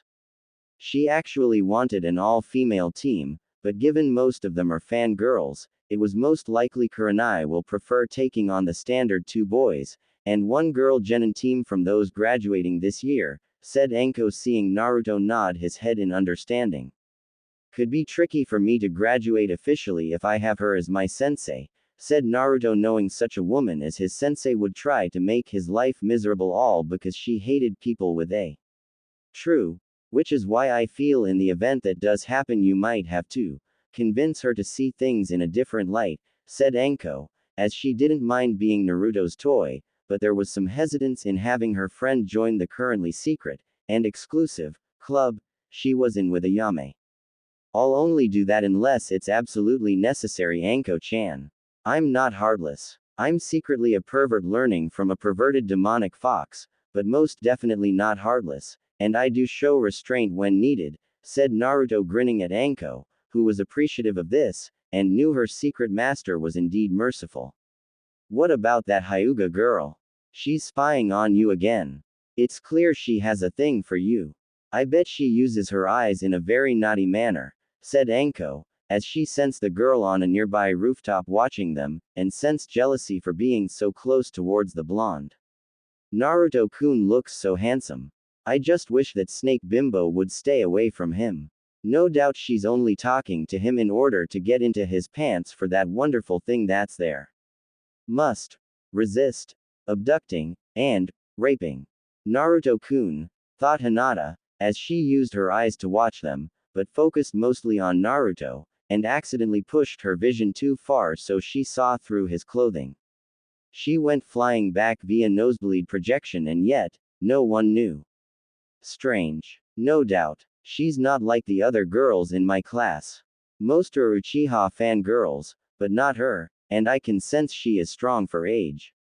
Just shy in bringing it out, said Naruto seeing Anko's smirk knowing a perverted quip was on the way. That Hyuga girl has something she wants to bring out, but something tells me she will only show you, and if any of the rumors about Hyuga women are indeed accurate, they are indeed something to behold, said Enko, knowing there were rumors about how well-developed Hyuga women were and highly guarded among the clan because of their stunning beauty. That and they develop nice busts into their teen years. And when she's ready I'll accept her gift, though I would have to explain certain things with us, said Naruto, knowing that even if Hinata were to accept what he had done with Anko, it may require the help of his bloodline to make it happen, and he didn't even know if it would work on her. And Ayame-chan, said Anko, not wanting him to forget about the ramen girl that could scream like no tomorrow under their skilled tongues. And Ayame-chan, said Naruto, agreeing with Anko. Trust me, Kit, your bloodline cannot be blocked by others like the Byakugan, or the Uchiha's Sharingan, said Kyuubi simply. Really? Awesome. What if I use it on a guy? Said Naruto, with the Kyuubi being silent for a moment. Please tell me you're not considering the idea of playing for both sides, said Kyuubi, with Naruto physically stopping and scowling at hearing the fox's words.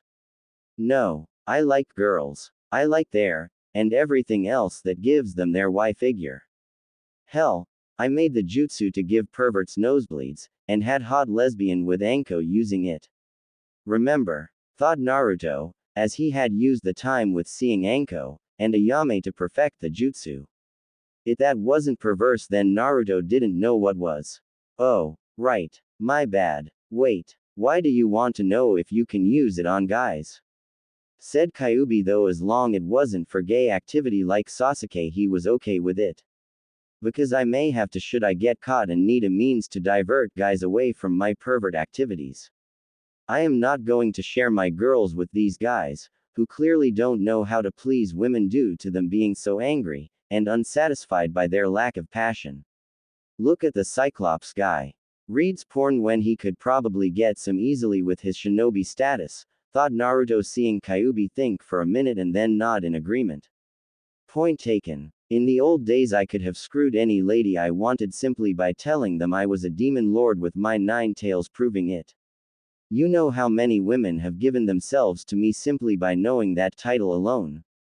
A lot, said Kyuubi, knowing Kakashi was indeed a famous Junin from the last Shinobi War and could have swarms of women wishing to at least share his bed for one night.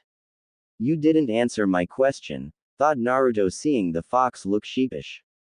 Oh, right. Well, if you use on guys, which better be for pranks, or missions requiring information extraction, then I would say it is possible. For example, if you wanted to manipulate guys to do something stupid they normally wouldn't do before, then your eyes can make it happen, and make it so they don't know you made them, said Kyuubi, seeing Naruto nod in thought. So if I wanted, say, to use my eyes on Kiba and make him sleep in the Inuzuka kneel while covered in peanut butter, it would work. Thought Naruto, seeing Kyuubi think for a second. Provided his dog didn't stop you. Then yes, said Kyuubi, seeing Naruto smirking. That's all I wanted to know. Thanks, Fox. Thought Naruto before focusing on the outer world around him. You okay? You spaced out for a second, said Anko worriedly. Yeah, just having an internal discussion with someone about my eyes, said Naruto, with his grin becoming almost evil looking. I take it from your grin it was a good discussion, said Anko, almost feeling scared at the sight of the grin despite herself mirroring it. Let me put it to you this way, Anko-chan. Lots of people in Konoha are going to be very humiliated soon, said Naruto while rubbing his hands in an evil and conspiring manner. Many people soon had shivers run down their spines in fright. Sweet, said Anko, as she would have her camera ready to capture it all, and further make the idiots around them be placed under their thumb with blackmail. The days soon turned to weeks, which soon turned to months, until finally the day of the graduation exam at the academy was upon Naruto, and the boy was excited. During all the time he was at the academy, the young blonde had held onto the Rookie of the Year title with an iron grip despite the Uchiha and teachers trying to break his grip. They tried cheating, threats, and the most lamest excuses to deduct points off the kid's scores. Still, the scores had to go to the Hokage for review, which he overturned for the slightest, and possibility the most stupidest reasons for the teachers to deduct points. 5 points off for finishing tests too early. 10 for finishing late. If the Sandaime wasn't risking a severe stroke or heart attack from this, then he would seriously do a lot of yelling. There were even some for sneezing. Some for blinking. It was absurd, and it was high time for the teachers at the academy to know it would not go unpunished. Stacy. Cancel classes at the academy today for the oldest students at the academy this year and bring me their teachers. All of them. That includes the headmaster, said the third, as he had much to think about during Naruto's time being trained by Anko, and it had hit him with an epiphany of sorts. Naruto, according to Anko's reports, had shown incredible potential that up until her own hands got a hold of, had been practically squandered, and wasted at the academy where the instructors tried to suppress it. She told the Sandaime that if he really wanted to honor the Yondaime's dying wish, as he himself had told others too, then the Hokage should get off his butt, and make everyone know why he was the Hokage of Konoha in the first place. So when the instructors came into the Hokage's office, not knowing what to expect in speaking the fire shadow, they were surprised when the doors shut, and were locked from inside the room by a button under the Hokage's desk. With an audible click that made them know they were trapped, the instructors looked from the locked doors to the Hokage looking at them with hands connected with each other while in front of his face, and he did not look pleased. It was time for the Sandaime Hokage to drop the hammer on these fools. Academy rooftop. I can't believe we got out of classes today, said Choji sitting with Shikamaru on the roof watching clouds with Naruto. Troublesome. We both know they have nothing left to teach us, Choji. What better way for them to get paid without doing anything, than to simply let us have a free day, and do nothing? It must be a union thing, said Shikamaru sighing while looking at the clouds. I don't know. Those teachers didn't look like they were supposed to let us go free today. Even if they didn't have anything to teach, don't they get paid more to have the class in session, and not out? Said Naruto, seeing Shikamaru frown for a second before shrugging again. Who knows? I don't. It's too troublesome to think about anyway. Besides, why bother worrying over that when watching clouds is better, and less stressful? Said Shikamaru, seeing Naruto snicker. You are such a sloth, Shikamaru, said Naruto, seeing the Nara mutter, troublesome, again before looking up at the clouds in the sky. There you bakas are, said Ino, finding the trio on the roof with Shikamaru now groaning at being discovered by her while Choji continued eating chips. Hey Ino, what's up? Said Naruto, sitting up more to see her better. Nothing much for you to concern yourself with, Baka. I was just searching for my future team is all. After some arm twisting mix with my female charms, my dad told me I'd most likely get teamed with these two, and form the new generation of Ino Shikacho, said Ino, seeing Shikamaru let out another groan and called his dad an idiot for agreeing with his friends to get their wives pregnant around the same time for this to happen. To be you, Shikamaru. You too, Choji, said Naruto, seeing Ino's face turn red with steam coming out of it. What did you just say? Said Ino, glaring at Naruto with the male blonde shrugging. Nothing much. Just that you are being bossy. These two don't like being bossed around, and it's going to hurt your team dynamics, said Naruto, seeing the three of them looking at him like he had 3 tails of Kyuubi's chakra running out of his body. Did he? No. Though it was a good thing to check, since he was so used to being around it so much that he wouldn't know unless he saw it with his own eyes. Well, so what if I'm bossy? I have to move these two lazy bums.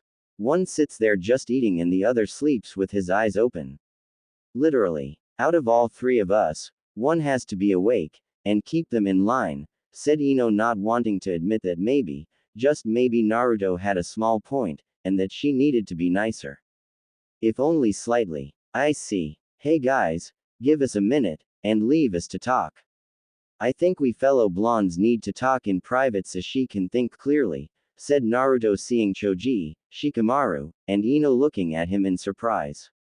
You sure, Naruto? Said Shikamaru, as he had seen what Ino could do to boys when she got angry, and couldn't believe the wedgie she gave Kiba last month after the boy pulled a gross prank on her by letting Akamaru pee on her lap. I got it covered. Don't worry, said Naruto calmly, knowing how to remedy this. Okay. Come on, Choji. I'll buy you some new snacks since it's too troublesome to figure out what these two are going to talk about, said Shikamaru, leaving with a happy Choji following. So what do you have to say that will make me think clearly? And don't pull anything, Naruto Baka. Kiba Baka is still walking awkward after what I did to him, said Ino with eyes watching Naruto cautiously, knowing the blonde was a whole other ball game when it came to pranks than Kiba.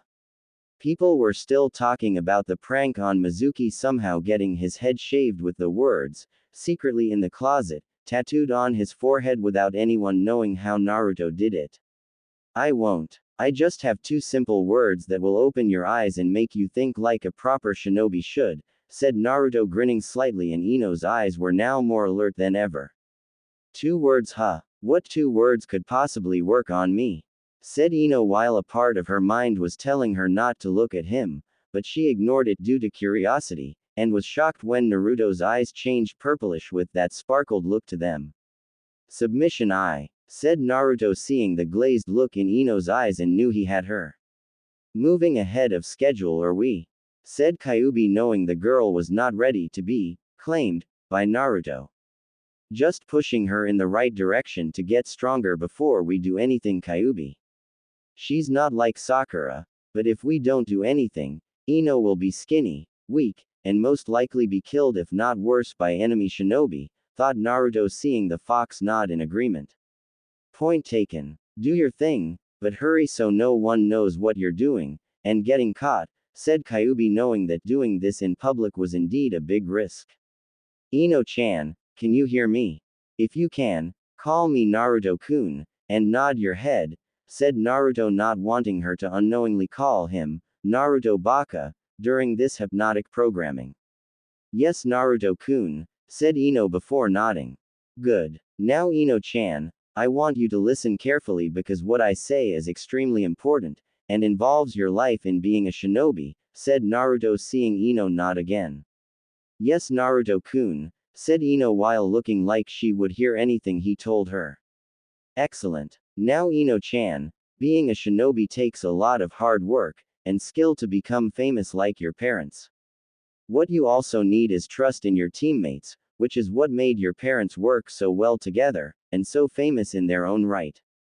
For that to work with you, Shikamaru, and Choji, then you need to be less bossy while being more encouraging of them.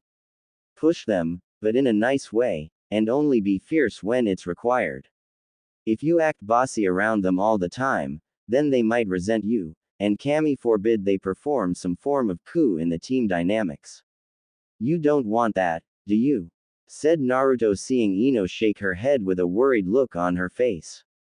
No, Naruto-kun. I want Shikamaru and Choji to be my friends, said Ino, while Naruto put a gentle hand on her face. Good. Next, we need to talk about your body, and how it's too skinny. I know you're just being concerned with your figure getting too face, but you can exercise to keep any fat from you eat off your body, and turn it into strong, useful muscles to be put to use in the field. Trust me, I know. I can eat anything I want, and all I have to do is train hard to keep myself from getting fat. Doesn't that sound fun? Said Naruto, seeing Ino nod, and knew the programming would install a strong shinobi presence in her. Yes, Naruto-kun, said Ino, as her programming made the girl realizing dieting was not helping in getting stronger, but in fact weaker, and didn't want to be a waste of space. Good. From now on, eat whatever your heart desires, but balance it out with exercise and shinobi training. Possibly taijutsu. At the same time, bond with your future team so they trust you more. Apologize for being bossy, but state you're only doing it out of fear of being in your father's shadow, and that you want your team to succeed, said Naruto, seeing Ino nod in understanding. I will do that, Naruto-kun. Thank you for your help, said Ino with a smile on her face with a hint of drool threatening to come out. You're most welcome, Ino-chan. In exchange for this helpful information, there will one day come a time when I will collect from this favor, and you will do whatever it is I ask without question. Understand? Anything I want, you will do for me, and without guilt of doing it because you are being honorable, said Naruto, seeing Ino nod with glazed eyes, showing signs of the hypnotic programming was still working. Clever. Very clever kid, said Kyuubi, knowing the girl would do whatever Naruto asked and then by that point would be ready to bring into his group.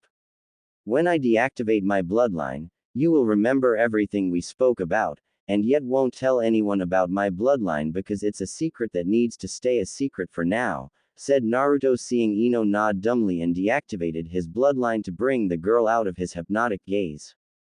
Thanks for the help, Naruto-kun. Even if you are a baka sometimes, you know what you're talking about when it counts, and give good advice, said Ino, whole not realizing she had called him Naruto-kun, and was actually not having the urge to hit him like Sakura did, though she missed all the time these days. Anytime though, remember what we talked about regarding your words when insulting people, as they could be your teammates one day, and they could hold a grudge, said Naruto, giving her a pointed look and made her smile sheepishly. Right. Sorry. I'm going to find my future teammates and get to know them better before I ask my dad for some additional training, said Ino, as she felt the sudden need to train more, and get stronger, while the thoughts of eating food she would normally never eat to keep her weight down entered. That's the spirit, Ino-chan, said Naruto before spinning her around and slapping Herta the door, making the girl yelp at such a perverse move. Yet for some reason Ino didn't yet know, she had actually enjoyed being slapped there, and even more when the reality of the fact it was Naruto's hand hit her rear end. Watch it, pervert. You're lucky I got good advice from you, or I'd kick you right where it hurts most for boys, said Ino, though it was clear she didn't mean all of the threat. I'll remember that, said Naruto, watching Ino go, and went in his own direction to see the Hokage to mooch some free ramen from him. Hokage Tower, outside the Hokage's office. Naruto walked casually up to the doors of the Hokage's office, as he heard what sounded like demonic screaming from behind the shut doors, and saw the secretary was cowering in fear. Smirking at the sight, Naruto wondered if this was the reason behind the teachers canceling his age group's classes for the day, and judging from the squeaky voices now begging for mercy behind the doors, it was a possibility. This is your fault, said the secretary Stacy, as she looked out behind her desk, and glared at Naruto. Of course. Everything is my fault. Just by breathing the air around you, I bring about the end of the world one day closer to becoming a reality, and damn all the so-called innocent souls who coincidentally hate my guts. You don't like me. Tough. You chose this job, so it up and it right. Otherwise, hand in your resignation, and get the out of here, bitch. Said Naruto, seeing Stacy become angry at his words, and rose from her desk to smack him. Demon filth, said Stacy, moving to strike him, but the hand she was using was caught by Naruto, and yanked her forward before grabbing the woman by the throat. Listen and listen well, bitch. If you ever try to lay a hand on me again, I'll cut those fake tits off, and staple them to your. You cross me and I'll make you bleed in ways and in holes you never thought possible. Got it, said Naruto, making his eyes turn crimson like Kyuubi's by using the fox's chakra and scaring the woman almost out of her clothes. Almost. She wasn't that pretty, and neither were her fake. Yes, said Stacy, as she cowered in fear of him, and he threw her back against the desk before the doors opened with whimpering teachers leaving the Hokage's office. Good. Excuse me. I'm going to talk to my surrogate grandfather now. Remember, bitch, cross me like you just did, and you'll regret it, said Naruto before walking into the room where the Hokage was drinking sake, and smoking his pipe to further enjoy letting out the anger he unleashed upon those idiots. Konoha Academy graduation day. Naruto smiled at the two teachers in front of him, as he had known, and tormented them well during his time at the academy. Yumino Iruka was pranked nicely by Naruto, while Mizuki was, well, he was pranked to an untold level of humiliation because of his dislike for the blonde. Pictures surfaced of the teacher doing certain things, which got him sent to the Hokage's office for an explanation, the loss of his girlfriend, and basically people questioning his utility. Not to mention his preference in terms of being with things other than the human species, which basically killed the man's social life, night life, and any kind of life within the leaf. Okay Naruto. All you have to do left is perform the clone jutsu and make 3 clones, said Iruka seeing Naruto grin. No problem. Shadow clone jutsu, said Naruto, as he made 3 clones, and all 3 of them giving mock salutes. Shadow clones. Naruto, how did you learn that jutsu? Said Iruka while missing Mizuki seething at Naruto becoming victorious in passing. Simple. I was having problems using the clone jutsu due to having so much chakra and so little control. I tried chakra control exercises, but I kept getting more chakra flooding me faster than I could gain control, and I couldn't make a proper clone. I told the Hokage that I needed some other variation that suited my massive reserves of chakra and he was able to teach me the shadow clone jutsu, said Naruto seeing Iruka was impressed, but Mizuki was livid, and wanted to make the boy suffer. Too bad. You made the wrong kind of clone. You fail boy, said Mizuki glaring at Naruto while the boy raised an eyebrow. Actually Mizuki, we do allow substitute clones since some have shown their elemental affinities early on, and make clones based on their connection to the elements. Like water clones, mud clones, and of course shadow clones for those with much higher reserves of chakra. Since the Hokage taught you how to use it Naruto, we can't exactly ban it, and so I'd say it qualifies in being a sub for what was asked. Congratulations Naruto. You pass and are new Rookie of the Year, said Iruka handing Naruto his ninja headband.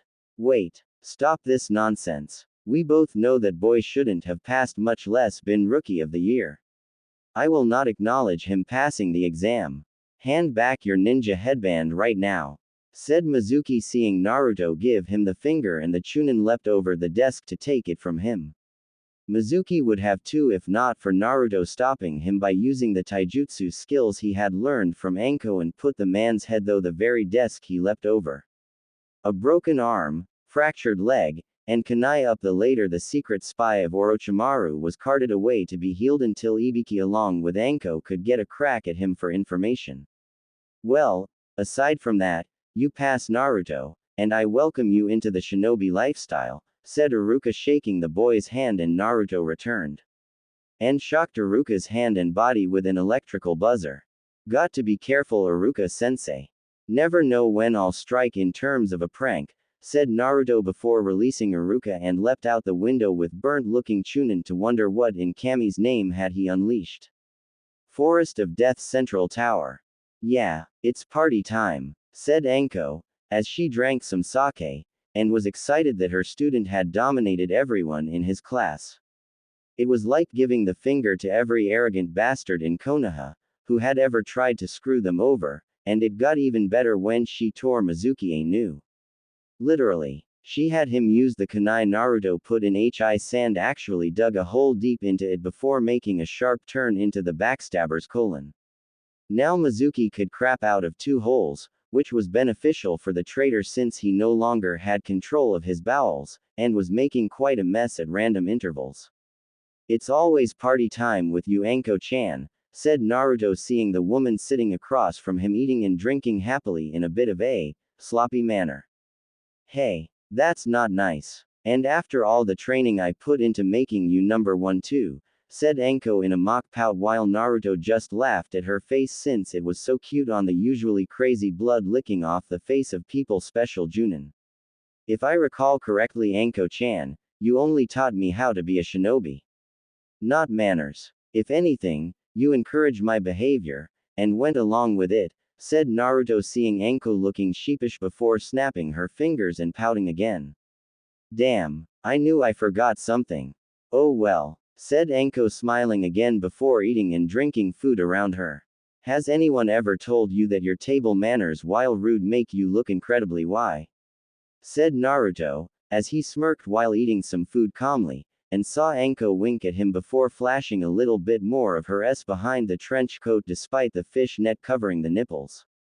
Barely covering the nipples. Oh really? Well since you are a shinobi of the village now, it also means you're an adult in the eyes of the village, and can do just about every adult thing there is in the book.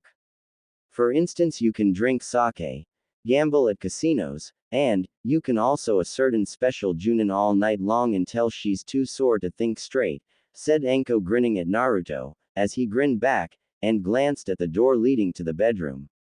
Are you sure? What will Kurenai-san think when she sees you tomorrow afternoon with a limp and suspects you were violated by a man? Said Naruto, knowing Anko's friend would suspect something if he really let her have it and hunt down the guy, him, for the pleasurable act. I'll put her mind at ease. Tell her I made the guy squeal like a pig since she thinks I'm the dominate one in the sack. Well, I was until you changed the landscape, said Anko, though she didn't deny being submissive to Naruto during their time together wasn't all that bad, as she had been with a few guys, who were okay by normal standards, and had even been with Kurenai once after they got drunk with herself being the one on top. With Naruto, she felt herself being driven instead of driving, and it was a nice pace to be in since it spiced things up in the bedroom. Not to mention Ayame with her visits was submissive to both her partners, so it evened everything out for everyone without any kind of complications. Though Anko got the feeling Kurenai may be an in-the-closet lesbian if not secretly being bisexual and had wanted to take things with the special Junin to take what they have to the next level while waiting in an almost timid way for the crazy woman to make the first move. If that was the case, then Kurenai would never accept the idea of any guy, much less Naruto of all guys, being the third party in such a relationship, and when the need for the male gender was required to spice things up of all times. Are you complaining? Said Naruto with a raised eyebrow while getting out of his chair and giving a semi-mocking glare at Anko. I don't see a reason, said Anko playfully before Naruto was beside her, pulled the woman out of the chair, and gave the special Junin a passionate kiss right on the lips. Nor will you feel one. Ever, said Naruto, as he went with Anko to their bedroom, shut the door, and then went back to kissing the woman passionately before walking them both to their bed with him on top. Anko felt Naruto's hands expertly roam around her body beyond the trench coat, which was pulled back to further expose her to him, and felt the other hand unzip her short skirt. She moaned at his touch, feeling the pleasure only he seemed to capable of delivering, touching her in just the right places, and making her wet. Anko would never admit this, but part of her had wished Naruto had gone all the way with her sooner than later, and yet gearing up for what was about to happen soon enough was well worth the wait in the special Junin's mind. She could feel the budge in Naruto's pants pressing against her now vulnerable and open spot while realizing that at some point the genin in front of her had gotten the fishnet shirt off her upper body. It's not fair. I'm in, you're not, said Anko, as she felt his mouth on her tit, and his tongue making it erect before she decided to flip him onto his back so she was now on top while grinding against his pants. Anxious, said Naruto before letting out a moan, as Anko's hips pleasured him while the woman herself removed his upper clothing, and then went for his pants. Very much considering what you have down there, big boy, said Anko, as she freed him of his pants and boxers to see the prize standing tall before her. You have no idea how much